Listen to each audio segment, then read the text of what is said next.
एक सेठ थे जो दान में बड़ी कंजूसी करते थे, बहुत कंजूसी, लेकिन नाम था दानचंद। अब इतने कंजूस थे कि पूजा पाठ भी नहीं करते थे। सोचा कहीं घी कहां से लेके आएंगे, अगरबत्ती कहां से लेके आएंगे, पैसे जाएंगे, धन जाएगा, बड़ी मुश्किल से कमाता हूं धन। तो पूजा पाठ भी नहीं करते थे, इतने कंजूस।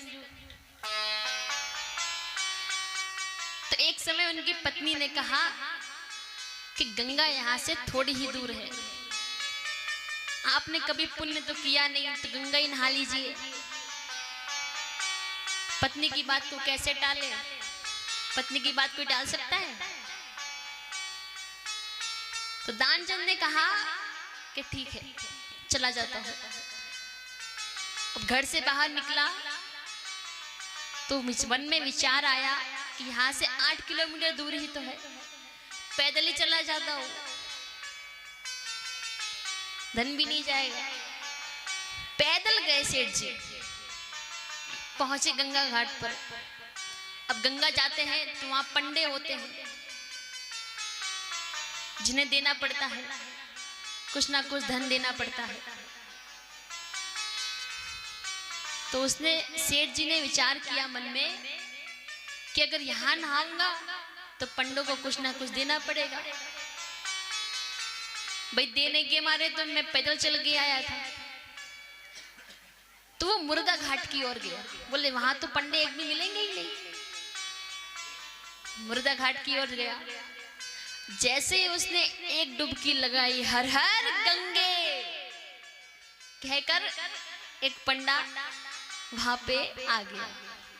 अब वो पंडा और कोई नहीं था, प्रभु ही थे, लीला करने आए थे कि भाई आज इस सेठ की देख ही लेते हैं कितना कंजूस है। जैसे ही देखा उसने कि पंडा आ गया, मन ने विचार किया मुर्दा घाट पे पंडा। उसने भी कहा हर हर गंगे, बोली महाराज।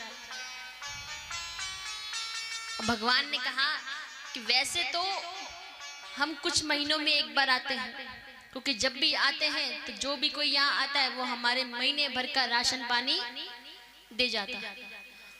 सेठ जी ने मन में विचार किया महीने भर का, यहाँ हमसे हफ्ते भर का ना निकले। अब उन्होंने कहा, पंडा सेठ जी ने कहा अरे महीने भर का तो नहीं हो पाएगा। भगवान ने कहा कोई बात नहीं, हफ्ते भर का दे दीजिए। सेठ जी ने कहा नहीं, हफ्ते भर का भी नहीं हो पाएगा। भगवान ने कहा कोई बात नहीं, एक दिन का ही दे दीजिए। सेठ जी ने मन में विचार किया ये तो मानने को तैयार ही नहीं है। सेठ जी ने कहा अभी है नहीं हमारे पास। भगवान ने कहा तो कोई बात नहीं, उधार रख लीजिए। तब सेठ जी ने कहा ठीक है, मैं तुम्हें एक पैसा दिया, वो भी उधार में। पहले एक पैसे को ढेला बोलते थे, तो उन्होंने कहा एक ढेला देता हूं, वो भी उधार। भगवान ने कहा ठीक है, जैसी इच्छा, कुछ तो निकला। अब सेठ जी गए घर पे। अब पत्नी से कोई बातचीत हुई नहीं थी, कैसे ऐसे पंडा मिला था, बोले पत्नी से बातचीत हो गई। पत्नी वैसे ही खाम का चिल्लाई तो कुछ नहीं कहा। जैसे ही विश्राम करने गए कि पीछे से आवाज आई हर हर गंगे। पत्नी आई बाहर, कहा यजमान जी हैं घर में? बोले हैं। तो बोला कि वो एक ढेला उधार रख के आए थे, अगर वो मिल जाता तो। पत्नी गई अंदर, कहा सेठ जी आप किसी को एक ढेला उधार रख के आए थे? सेठ जी ने मन में विचार किया आए तो थे, पर ये नहीं पता था इतनी जल्दी आ जाएगा। अब कहा कि उसे कह दो जाके, बोले सेठ जी बीमार पड़ गए। पत्नी ने कहा हाय राम राम, झूठ कैसे बोलूं मैं? अरे बोल दो, पति बोल रहा है ना, जाओ बोल दो। पत्नी आई बाहर, बड़ा ही उदास सा चेहरा बनाकर बोली, अरे वो गंगा नहाने गए थे तो थोड़ी सर्दी लग गई है, बीमार हो गए। भगवान ने बोला कि यजमान जी बीमार हैं और हम ऐसे चले जाए? अब तो हम यहीं रुकेंगे जब तक यजमान जी ठीक नहीं हो जाएंगे। आप बस राशन पानी का इंतजाम कर देना, जब तक रुके तब तक। अब पत्नी अंदर गई, कहा कि वो ऐसे ऐसा बोल रहे हैं। सेठ जी ने कहा कि बोलो वो मर गए।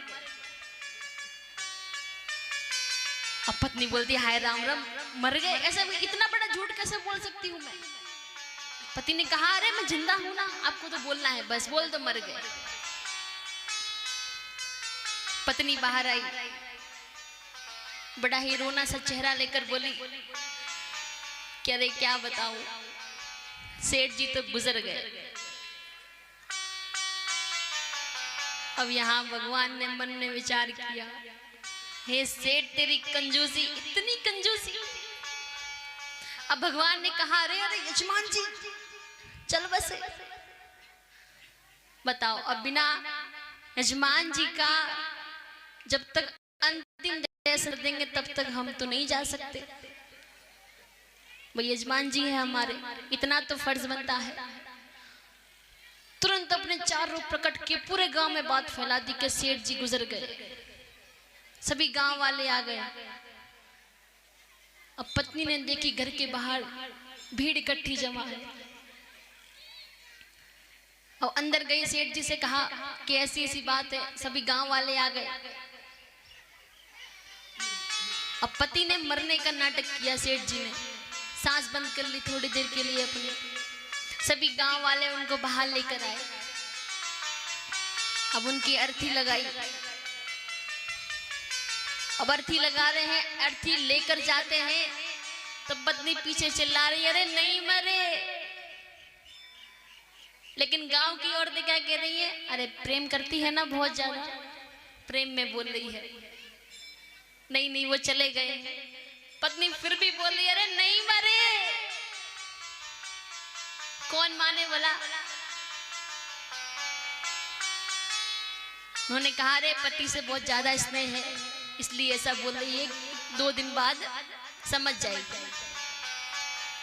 पत्नी बहुत बोल रही है अरे नहीं मरे नहीं मरे, मत ले जाओ।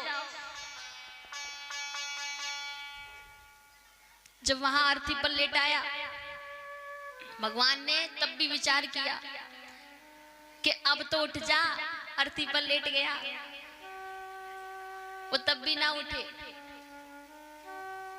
जब पंडित जी ने अपना सारी क्रिया की, तब उस पंडित ने कहा, मतलब भगवान ने कहा कि हम 2 शब्द कुछ बोलना चाहते हैं उनके कान में। कहा ठीक है। जब भगवान गए, उस सेठ जी के कान में बोला कि उठ जाओ, हम प्रभु हैं, देख लो भगवान है। जब पंडित ने एक आंख खोल के देखा तो देखता है पंडा ये फिर आंखें बंद कर ली अपनी। अच्छा झूठ बोलते हो हमसे? तब भगवान ने कहा अरे उठ जाओ, तुम्हारी कंजूसी के आगे हम भी फेल हो गए आज। अब तो उठ जाओ कि मर ही जाओगे।